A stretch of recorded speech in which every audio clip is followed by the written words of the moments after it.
अब सरकार के लोग ही करप्शन करते हैं और वो ही अगर तय करेंगे कि सीबीआई किसकी जांच करेगी तो कैसे काम चलेगा। सीबीआई को आरटीआई से भी बाहर रखा गया ताकि आम जनता को पता ही ना चल पाए कि ऊपर गेम क्या चल रहा है। इन्होंने ऑन रिकॉर्ड कहा है कि सामाजिक कार्यक्रम में जब वो जाते हैं तो लोग वहां पे हुटिंग करते हैं कि तोता आ गया। इसमें सबसे बड़ी दिक्कत यह है कि सारी परमिशन देने वाले जो लोग हैं ये ऑलरेडी पावर में होते हैं। जहां करप्शन का नाम आता है सबसे पहले हमारे दिमाग में आते हैं नेता। ऐसे आप देखोगे कि ऑपोजिशन और रूलिंग पार्टी में कितने मतभेद हैं, लेकिन इन सारी चीजों को लेकर दोनों के विचार सेम है।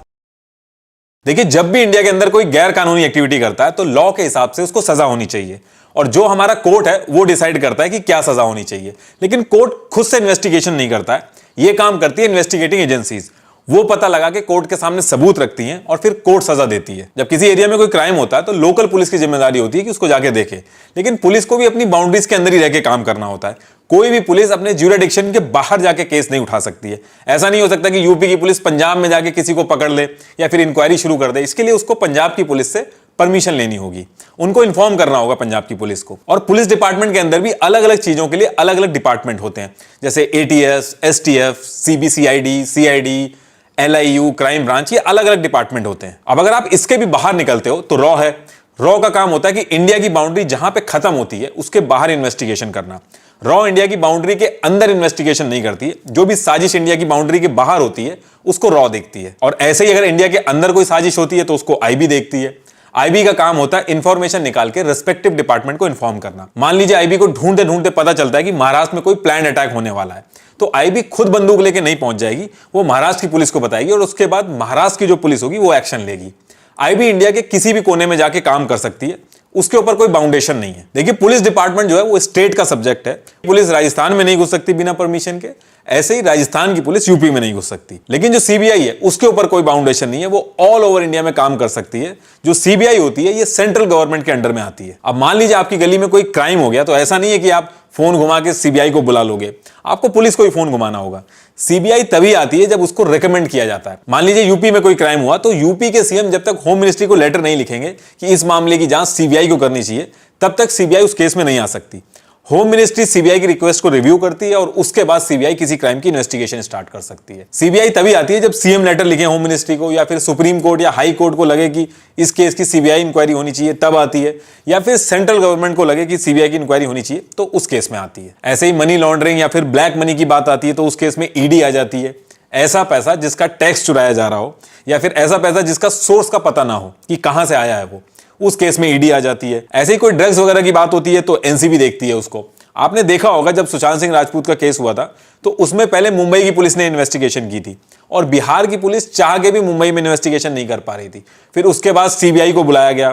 फिर जब ड्रग्स की बात उछली तो एनसीबी आई, फिर पैसे की बात उछली तो ईडी आई। तो इसी तरीके से हर एजेंसी काम करती है। और ये जितनी भी एजेंसी हैं, चाहे वो सीबीआई हो, एनसीबी हो, ईडी हो, पुलिस हो, इनके ऑफिसर्स कोई घपला ना करें, इन सारी चीजों को देखती है सीवीसी, सेंट्रल विजिलेंस कमीशन।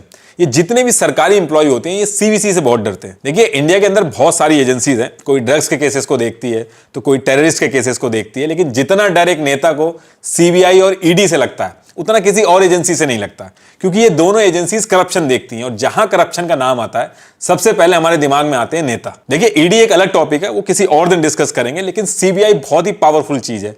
इसके एक एक्शन से किसी की भी जिंदगी बन सकती है और बिगड़ भी सकती है। देखिए, जब सेकेंड वर्ल्ड वॉर हुआ था तो वॉर रिलेटेड सामान को लेकर काफी करप्शन की चीजें सामने आ रही थी, तो पुलिस तो अपने अपने स्टेट में इन्वेस्टिगेशन कर सकती है। तो इस करप्शन की इन्वेस्टिगेशन के लिए एक अलग से टीम बना दी गई जिसका नाम रखा गया स्पेशल पुलिस एस्टैब्लिशमेंट। और जब इस केस की इंक्वायरी कंप्लीट हो गई तो एक दो डिपार्टमेंट और थे जहां पे करप्शन हो रहा था, वहां पे भी इसको काम दिया गया और इसकी परफॉर्मेंस को देख के 1963 में एक लीगल फॉर्मल स्ट्रक्चर बना दिया गया और नाम रखा गया CBI, central bureau of investigation. देखिए, एक चीज का और ध्यान रखिएगा, ये जो सीबीआई बनी है ये एक्ट ऑफ पार्लियामेंट से नहीं बनी है। मतलब कि जैसे एनआईए, सेबी वगैरह पार्लियामेंट में बिल पास हुआ उनका तब जाके बनी हो, ये वैसे नहीं बनी है।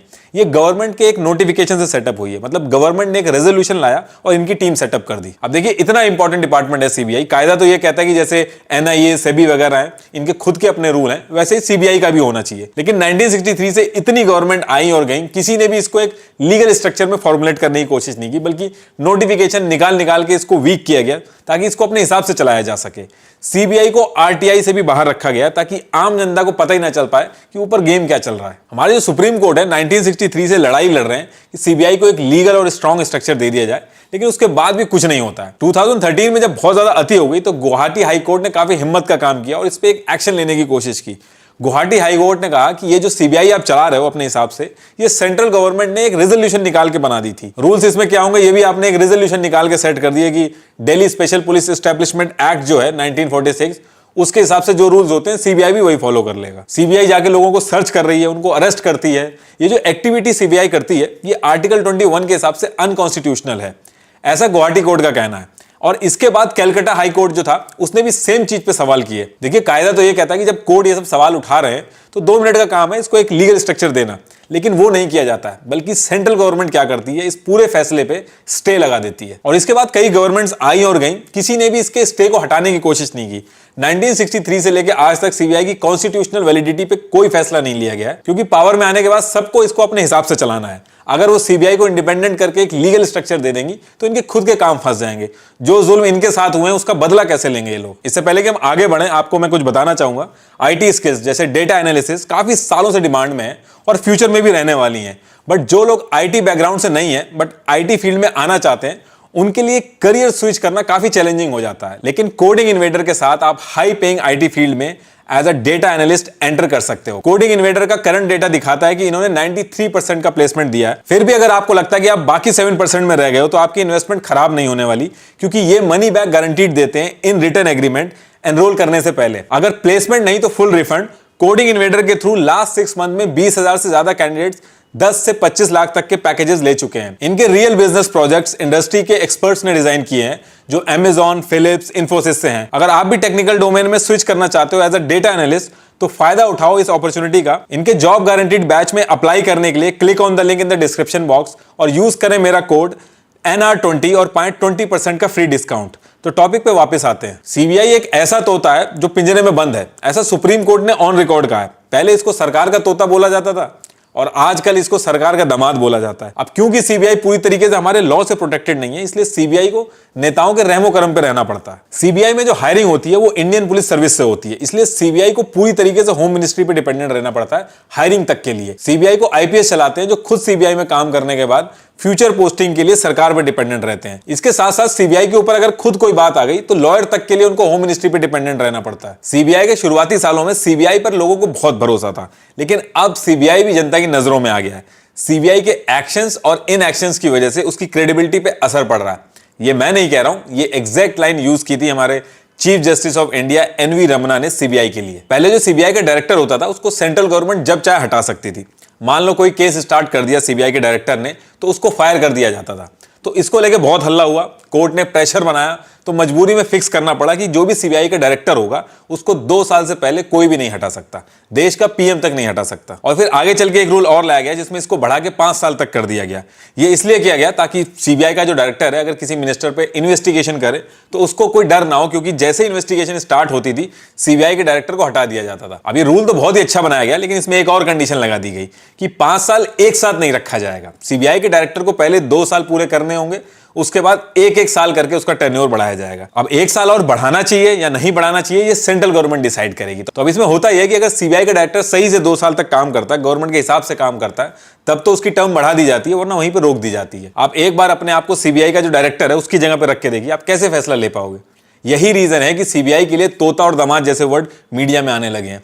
रणजीत सिन्हा जो कि सीबीआई के डायरेक्टर रह चुके हैं, इन्होंने ऑन रिकॉर्ड कहा है कि सामाजिक कार्यक्रम में जब वो जाते हैं तो लोग वहां पे होटिंग करते हैं कि तोता आ गया। सीबीआई का डायरेक्टर कैसे चुना जाएगा इसको लेके भी रूल्स हैं कि कोई एक आदमी डिसाइड नहीं करेगा कि सीबीआई का डायरेक्टर कौन होगा, बल्कि 3 लोग मिलकर डिसाइड करेंगे।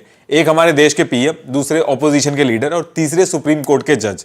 और सुप्रीम कोर्ट के जज अगर बिजी हैं तो वो अपनी जगह पे किसी और को भी भेज सकते हैं। मान लीजिए 3 कैंडिडेट का नॉमिनेशन आया सीबीआई के डायरेक्टर बनने के लिए, तो उसमें से किसी एक को ये लोग वोटिंग करके सीबीआई का डायरेक्टर बना देंगे। लेकिन ये जो 3 कैंडिडेट्स के नॉमिनेशन होंगे जिनमें वोटिंग होगी, ये होम मिनिस्ट्री डिसाइड करके भेजेगी। तो घूम फिर के बात वहीं पे आ गई कि सेंट्रल गवर्नमेंट के हाथ में है सारी पावर। ऐसे आप देखोगे कि ऑपोजिशन और रूलिंग पार्टी में कितने मतभेद हैं, लेकिन इन सारी चीजों को लेकर दोनों के विचार सेम है। सीबीआई अपने हिसाब से होशियारी ना कर दे, इसके लिए भी रूल्स है। मान लीजिए अगर सीबीआई एमएलए, एमपीज या किसी बड़े मंत्री पे इन्वेस्टिगेशन करना चाहती है अपनी मर्जी से, तो सीबीआई को परमिशन लेनी होगी बिना परमिशन के वो नहीं कर सकती। अगर सीबीआई को देश के एमपीज पे केस करना है तो लोकसभा के स्पीकर से परमिशन लेनी होगी, एमएलएस पे केस करना है तो स्टेट असेंबली के स्पीकर से परमिशन लेनी होगी, अगर मिनिस्टर्स पे केस करना है तो राज्यपाल से परमिशन लेनी होगी। इसमें सबसे बड़ी दिक्कत यह है कि सारी परमिशन देने वाले जो लोग हैं ये ऑलरेडी पावर में होते हैं। तो ऑन पेपर तो रूल्स बहुत बढ़िया हैं, लेकिन सारा कुछ चलता सेंट्रल गवर्नमेंट के हिसाब से ही है। अगर आप रूल्स पढ़ोगे तो आपको ऑपोजिशन के ऊपर दया आ जाएगी कि कितने बुरे हाल में फंसे हैं। लेकिन ऑपोजिशन भी खुल के कुछ नहीं बोल सकता सीबीआई के वर्किंग प्रोसेस पे, क्योंकि जब वो पावर में थे तो वो भी यही करते थे। कुछ रूल्स तो उनके खुद के बनाए हुए हैं। 2012 में सीबीआई ने महाराष्ट्र के सीएम को प्रोसिक्यूट करने के लिए परमिशन मांगी।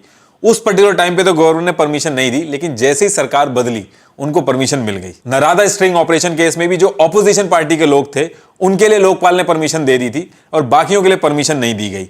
तो अगर कोई सीबीआई डायरेक्टर चाह के भी इन्वेस्टिगेशन करना चाहे अपने हिसाब से तो वो नहीं कर सकता। सुप्रीम कोर्ट ने जब ये सब देखा तो ये परमिशन लेने वाले जो रूल्स हैं इनको हटा दिया, लेकिन रूलिंग गवर्नमेंट ने इसके जवाब में प्रिवेंशन ऑफ करप्शन एक्ट में सेक्शन 17A अमेंड कर दिया, जिसके बाद सीबीआई बिना सरकार की परमिशन के किसी भी पब्लिक सर्वेंट की जांच नहीं कर सकती। अब सरकार के लोग ही करप्शन करते हैं और वो ही अगर तय करेंगे कि सीबीआई किसकी जांच करेगी तो कैसे काम चलेगा। अगर आप इसको ध्यान से देखोगे तो सीबीआई जो इन्वेस्टिगेशन करती है उसका भी एक पैटर्न है। अगर रूलिंग गवर्नमेंट का आदमी है तो केस डिले हो जाता है, पेंडिंग हो जाता है, और जैसे ही सरकार जाती है तो इन्वेस्टिगेशन तेज हो जाती है। इंडियन एक्सप्रेस के दीप्तिमान तिवारी ने कोर्ट के रिकॉर्ड्स, ऑफिशियल डॉक्यूमेंट्स, एजेंसी के स्टेटमेंट्स वगैरह हर चीज की रिसर्च की और उसका जो डेटा है वो मैं आपके साथ शेयर कर देता हूं। 18 साल के अंदर सीबीआई ने 200 बड़े नेताओं की जांच की या अरेस्ट किया, जिसमें 2004 से 2014 तक के डेटा में यह था कि टोटल 72 बड़े नेताओं की इंक्वायरी हुई और जिसमें से 43 ऑपोजिशन के थे। वहीं 2014 से 2022 में सीबीआई ने 124 बड़े नेताओं की इंक्वायरी की, जिसमें से 118 ऑपोजिशन के नेता थे। और ये जो भी केसेस मैं बता रहा हूं, अगर इनमें से कोई नेता ऐसा था कि जो अपनी पार्टी को छोड़ के जिसने रूलिंग पार्टी ज्वाइन कर ली हो, उसके खिलाफ जो केसेस थे या तो वो स्लो हो गए थे या खत्म कर दिए गए थे। ये एक बार आप पॉज करके देख लीजिएगा कि किस गवर्नमेंट ने किसके बड़े नेता से बदला लिया है। इससे पहले जो गवर्नमेंट थी उन्होंने इनको पकड़ा और अभी जो गवर्नमेंट है उन्होंने इनको पकड़ा। लेकिन आप दोनों ही केस देखोगे तो इसमें मायावती जी दोनों ही पार्टी में कॉमन है, इनको किसी ने नहीं बख्शा। 2010 में जब पी चिदम्बरम होम मिनिस्टर थे तो उन्होंने अमित शाह को जेल भिजवाया था, तब बीजेपी हल्ला करती रही, कोई सुनवाई नहीं हुई। ऐसे ही 2019 में जब अमित शाह होम मिनिस्टर थे तो उन्होंने पी चिदम्बरम को जेल भिजवाया था और इस बार कांग्रेस हल्ला करती रही और कुछ नहीं हुआ। देखिए, हर पार्टी का अलग स्टाइल होता है सीबीआई को यूज करने का। इससे पहले जो गवर्नमेंट थी वो अपनी गठबंधन वाली सरकार के नेताओं को सीबीआई की धमकी देती थी जब उनको कोई बिल पास करवाना होता था। कई नेता ऐसे भी थे जो खुल के सामने आ गए थे कि ये क्या तरीका हमसे हाँ करवाने का, हमारे ऊपर सीबीआई छोड़ दी जाती है। 2007 में जब लेफ्ट पार्टीज ने अपना सपोर्ट वापस कर लिया था और सरकार गिरने वाली थी, उस टाइम में मुलायम सिंह जी के ऊपर एसेट्स को लेकर सीबीआई का केस डाल दिया गया था और इसके बाद मुलायम सिंह जी ने न्यूक्लियर डील के वक्त वोटिंग की, सरकार को सपोर्ट किया और फिर आगे चल के उनका केस खत्म हो गया। जब जगन रेड्डी ने आंध्र प्रदेश में अपने फादर की डेथ के बाद रूलिंग गवर्नमेंट के खिलाफ बातें शुरू कर दी थी तो उनके ऊपर भी सीबीआई का केस चालू हो गया था। 2013 में जब डीएमके ने यूपीए से अपना सपोर्ट वापस लेने का अनाउंस किया था तो सीबीआई ने 2 दिन बाद ही एमके स्टालिन के घर पे एक लग्जरी कार के इंपोर्ट से लेकर जुड़े केस में रेड डाल दी थी। अभी जो रूलिंग गवर्नमेंट है उनके ऊपर अलग तरीके के आरोप लगते हैं कि सीबीआई का यूज करके वो ऑपोजिशन के जो नेता हैं उनको अपनी पार्टी ज्वाइन करवा लेते हैं। ऐसे कई सारे केसेस हैं जहां पे ऑपोजिशन के जो नेता हैं उनके ऊपर सीबीआई की इंक्वायरी चालू होती है, जेल जाने के डर से वो फिर पार्टी छोड़ के रूलिंग पार्टी ज्वाइन कर लेते हैं और फिर उनके खिलाफ केस बंद हो जाते हैं। जैसे वाईएसआरसीपी की एक एमपी थी कोटापल्ली गीता, इनके ऊपर 2015 में सीबीआई का केस फाइल किया गया, फिर इन्होंने 2019 में पार्टी ज्वाइन कर ली और केस ठंडे बस्ते में चला गया। इसी तरीके से टीडीपी के वाईएस चौधरी जो पहले यूनियन मिनिस्टर भी थे, 2 जून 2019 को उनके ऊपर सीबीआई की रेड हुई और 19 जून को उन्होंने बीजेपी ज्वाइन कर ली और केस होल्ड पे चला गया। अभी रिसेंटली मनीष सिसोदिया ने भी आरोप लगाया था कि बीजेपी ने उनको बोला है कि अगर वो बीजेपी ज्वाइन कर लेते हैं तो सीबीआई और ईडी की जांच उन पे बंद कर दी जाएगी। अब देखिए, सीबीआई को अगर इस पिंजरे से फ्री करना है तो इसको एक्ट ऑफ पार्लियामेंट के तहत